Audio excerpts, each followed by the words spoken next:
श्री सद्गुरु महाराज की जय। श्री सद्गुरु महाराज की जय। महर्षि में ही सत्संग सुधा सागर, प्रवचन नंबर 35। इस जीवन के बाद और क्या होगा। प्यारे लोगों, आप सभी लोग खेती करते हैं। खेती न करें तो क्या होगा। अन्न नहीं होगा, भोजन समाप्त हो जाएंगे। संसार में कैसे जीवन रहेगा। भूख लगने पर जो कष्ट होता है लोगों को मालूम है। भोजन नहीं मिलने पर जो नहीं खाने का वह खा लेता है, जो नहीं करने का वह कर लेता है। विश्वामित्र बड़े तपी थे।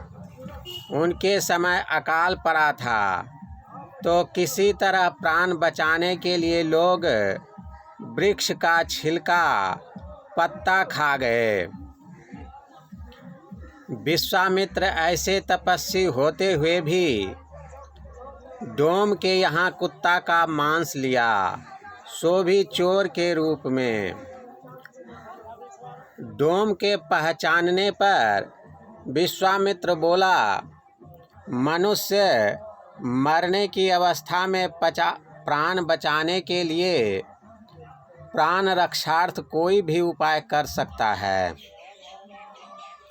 प्राण बचने पर अनेक धर्म हो सकते हैं, कहकर भोजन किया।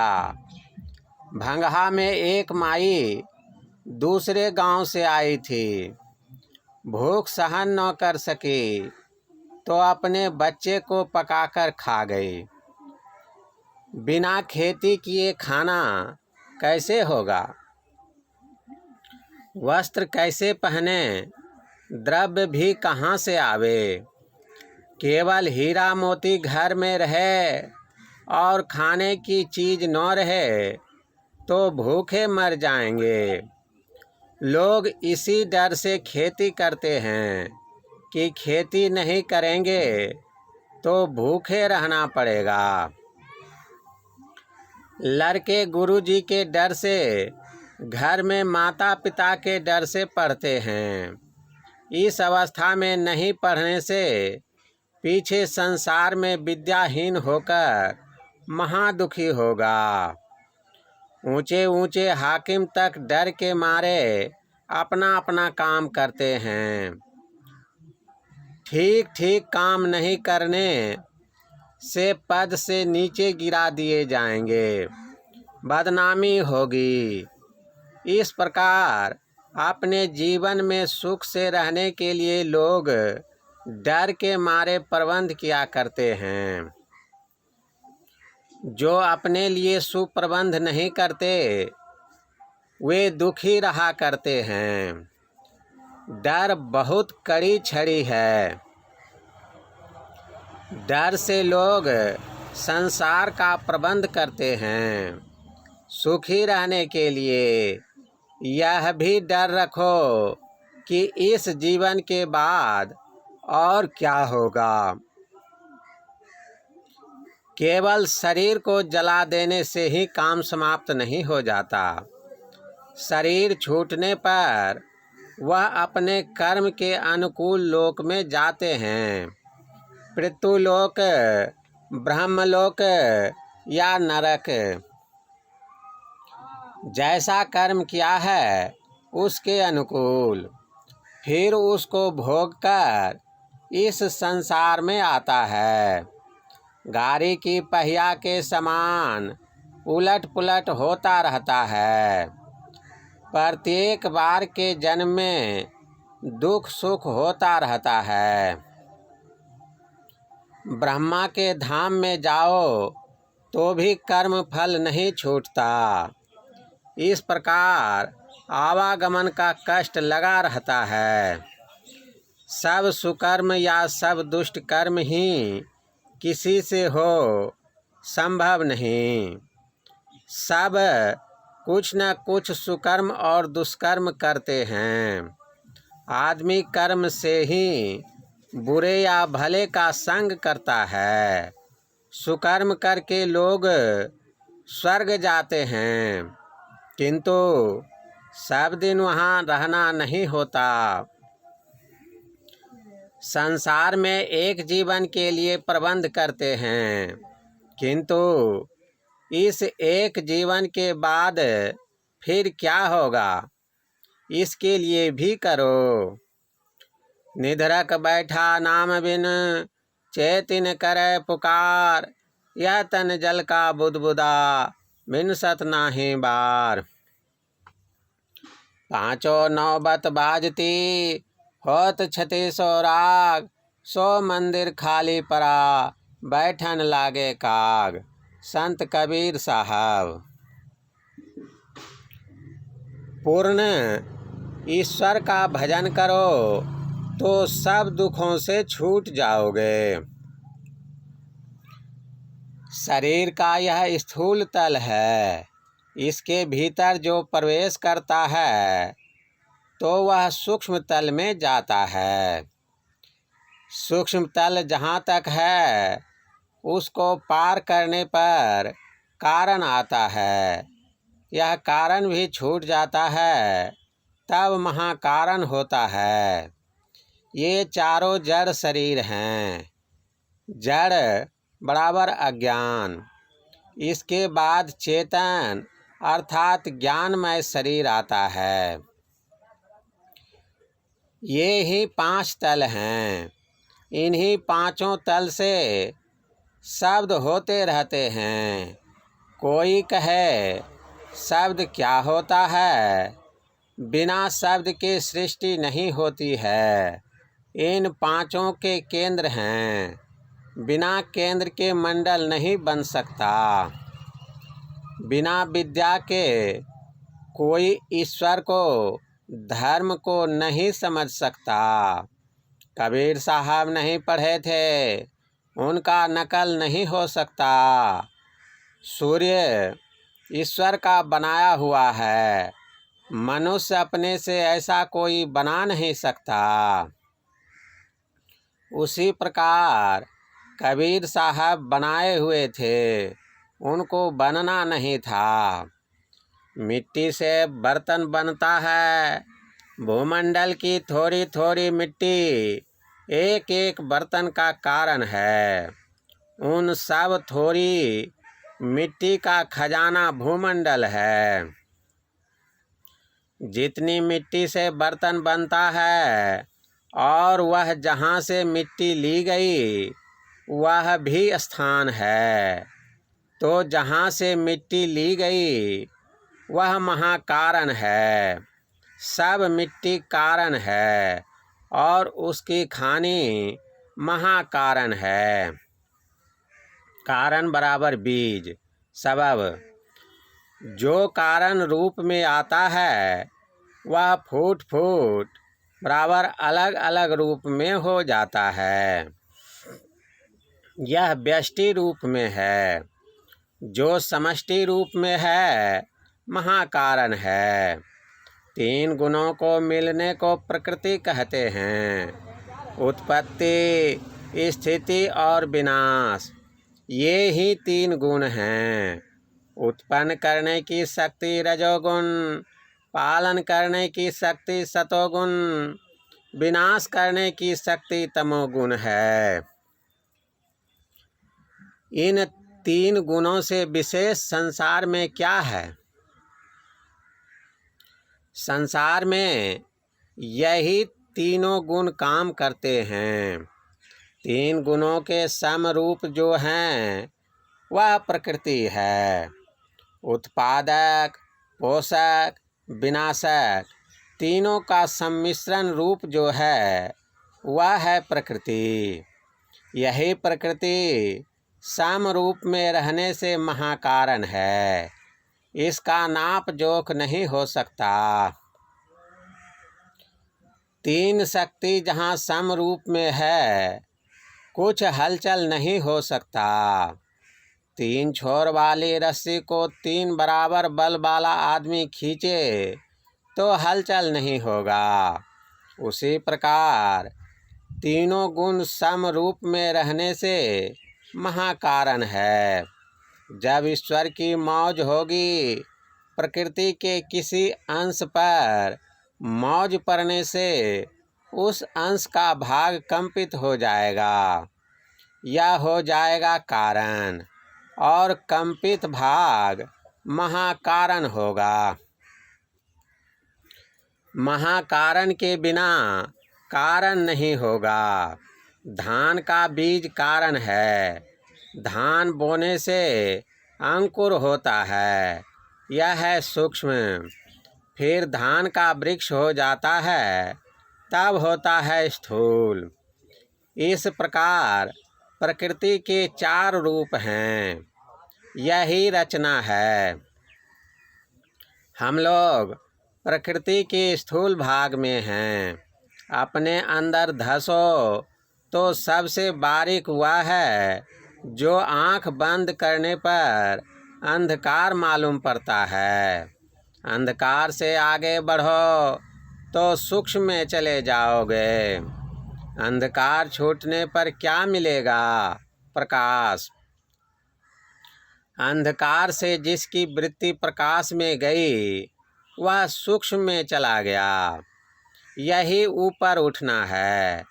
स्थूल भाग में रहने पर कितना दूर देखते हो, कितना दूर तक विचरण करते हो, उसी प्रकार सूक्ष्म में जाने पर सूक्ष्म संसार को दूर तक देखोगे और विचरण करोगे। यह अवस्था जागृत, स्वप्न, सुषुप्ति किसी में नहीं रहोगे। तीनों अवस्थाओं को पार कर जाओगे, तब पाओगे। स्थूल में ये 3 अवस्थाएं हैं, किंतु सूक्ष्म में प्रवेश करने पर ये तीनों अवस्थाएं छूट जाती हैं और वह अवस्था तुरीय होती है। तुरीय अवस्था का मैदान बहुत लंबा है। सूक्ष्म, कारण, महाकारण इसी अवस्था में है। यह चौथी अवस्था है। अंधकार से ऊपर उठने अंधकार से ऊपर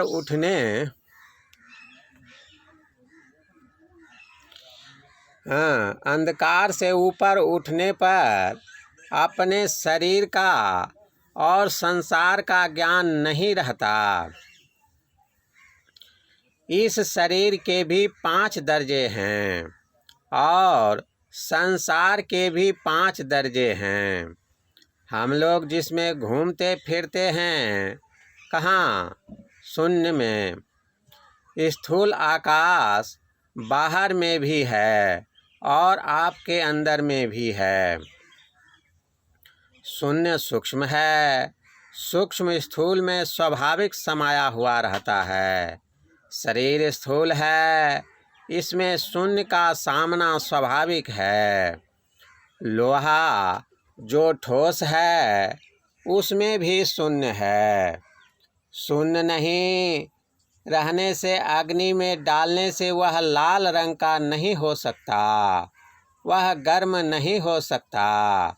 उसी प्रकार स्थूल में सूक्ष्म, सूक्ष्म में कारण, कारण में महाकारण एक दूसरे में समाये हुए हैं।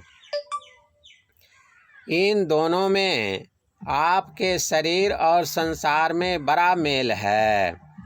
आप अपने शरीर के स्थूल भाग में रहते हैं तो संसार के भी स्थूल भाग में रहते हैं। शरीर के सूक्ष्म भाग में जाने पर संसार के भी सूक्ष्म भाग में चले जाते हैं। शरीर के जिस तल पर जब जो रहता है, संसार के भी उसी तल पर तब वह रहता है। शरीर के जिस तल को जब जो छोड़ता है, संसार के भी उस तल को तब वह छोड़ता है। जिह्वा में चेतन रहने से मिश्री मीठी मालूम होती है। स्वप्न में जिह्वा से समेटकर भीतर में प्रवेश करता है। तब उसमें मिश्री मीठी नहीं लगेगी। क्यों? स्थूल मिश्री और स्थूल जिह्वा भी है, किंतु चेतना सिमट कर जागृत से स्वप्न में चली गई है, इसलिए स्थूल मिश्री का ज्ञान नहीं होता है। सृष्टि कंपमय है, बिना हिल डोल के कुछ नहीं होता है। पहाड़ बढ़ता है और सरता भी है, यह भी कंपन ही है। शरीर बढ़ता घटता है, बिना कंपन से घटना बढ़ना नहीं हो सकता। कंपन में शब्द अनिवार्य है। 5 नौबत के 5 केंद्र हैं, पांचों में शब्द होते हैं। जिस मंडल में रहते हो उस मंडल के शब्द का ज्ञान छोटा है। पांचों मंडल के जो शब्द हैं वह नौबत है। नौबत खुशहाली में बजाया जाता है। इस अंदर की नौबत में भी बहुत मीठा शब्द होता है। शब्द में अपनी ओर आकर्षण करने का गुण है, अपने उद्गम स्थान पर खींचता है। अपने अंदर रहकर सूक्ष्म मंडल का जो शब्द सुनेगा उसको क्या होगा? सूक्ष्म के केंद्र में उसकी वृत्ति चली जाएगी। दूसरी बात है, ऊपर का शब्द नीचे दूर तक आता है, नीचे का शब्द ऊपर दूर तक नहीं जाता। इसलिए सूक्ष्म के केंद्र पर पहुंचने पर कारण के शब्द को पहचानना सुनना संभव है। इसी प्रकार कारण के केंद्र पर पहुंचने पर महाकारण के शब्द को पकड़ना संभव है और महाकारण के केंद्र पर पहुंचकर कैवल्य के शब्द को सुनना संभव है। इस 5वें केंद्र पर पहुंचने पर वह सतनाम को पहचानेगा। उसी को ऋषियों ने ओम, उद्गीत आदि कहा। उसका केंद्र परमात्मा है। उसको पकड़ने से परमात्मा को प्राप्त कर लोगे। इसलिए कबीर साहब ने कहा, पांचों नौबत बाजती होत 3600 राग, 100 मंदिर खाली परा बैठन लागे काग। तुम्हारे अंदर में ऐसे महान यंत्र हैं जिनको पकड़ो तो ईश्वर की पहचान हो जाए। इनको काम में नहीं लिया तो शरीर नाश हो गया। यंत्र खराब हो गए, कौवा बैठने लगा, किस काम का? इस शरीर पर कौवा बैठाओ या ईश्वर को प्राप्त करो। एक केंद्र से उसके ऊपर के केंद्र के शब्द को पकड़ना शब्द की सीढ़ी पाना है। उस पर चढ़ा जा सकता है। ऊपर पहुंचकर वह जीवन मुक्त होता है। जब तक जीवन है उस पर चढ़कर जाता है और आता है। अंतर में चलने के लिए भोजन पवित्र होना चाहिए। मांस मछली का तो कहना ही क्या, आप लोगों को पहले से ही मालूम है। जिस जिस कुल में मांस मछली खाने का चलन नहीं है वह कुल बहुत उत्तम है। नशा में अपव्यय, अपवित्रता और रोग है। चावल को धोकर भी खाते हैं, किंतु तंबाकू को बिना धोए ही मुंह में डालते हैं। कोई भी नशा अच्छा नहीं है, इससे रोग उत्पन्न होते हैं। इसको नहीं खाना चाहिए। जो खाते हो उन्हें छोड़ देना चाहिए। इसके अतिरिक्त और नशा है। मद तो बहुतक भांति का, ताहि न जाने कोय। तन मद, मन मद, जाति मद, माया मद सब लोय। विद्या मद और गुण मद, राज मद उन्मद। इतने मद को रद्द करे, तब पावे अनहद। कबीर साहब। तानसेन से बैजू बाबरा गाने में विशेष था। अकबर के दरबार में तानसेन रहता था। वह गाने बजाने में बहुत प्रवीण था। वह अकबर से हुक्म दिला दिया कि दिल्ली में कोई गाना गाने न पावे। जो गावे उसको सजा मिल जाती थी। बैजू बाबरा जानबूझकर शहर में गाना गाने लगा। गिरफ्तार करके दरबार में लाया गया। तानसेन से उसका मुकाबला हुआ। तानसेन हार गया। भगवान बुद्ध का वचन है, किसी से वैर मत करो। जो तुमसे वैर करता है उससे प्रेम करो। वैर पर ख्याल मत करो, वह पीछे तुम्हारा मित्र बन जाएगा। इसी तरह जीवन जीना चाहिए। श्री सद्गुरु महाराज की जय। श्री सद्गुरु महाराज की जय। यह प्रवचन ग्राम बेलसरा, जिला पूर्णिया में दिनांक 18/11/1952 ईस्वी को प्रातःकालीन सत्संग में हुआ था। श्री सद्गुरु महाराज की जय। प्रभु प्रेमियों, अभी जो सद्गुरु महर्षि में ही परमहंसी महाराज का प्रवचन आप सुन रहे थे, वह महर्षि में ही सत्संग सुधा नामक इसी पुस्तक से पाठ करके सुनाया गया। यह पुस्तक आप सत्संग ध्यान स्टोर से ऑनलाइन मंगा सकते हैं। इस पुस्तक की ऐसी महिमा है कि जो कोई भी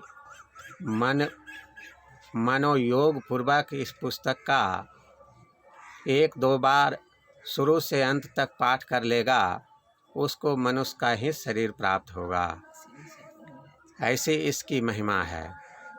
तो सभी प्रेमी बंधुओं से निवेदन है कि इस पुस्तक को ऑनलाइन अथवा ऑफलाइन खरीद कर शुरू से अंत तक एक बार अवश्य पढ़ें, जिससे कि इस शरीर छूटने के बाद आपको पुनः जो शरीर प्राप्त हो तो मनुष्य का ही शरीर प्राप्त हो। और भी इसकी बहुत महिमा है कि इसके ज्ञान के अनुसार अगर अपना जीवन बना लेंगे तो सभी दुखों से छूट जाएंगे।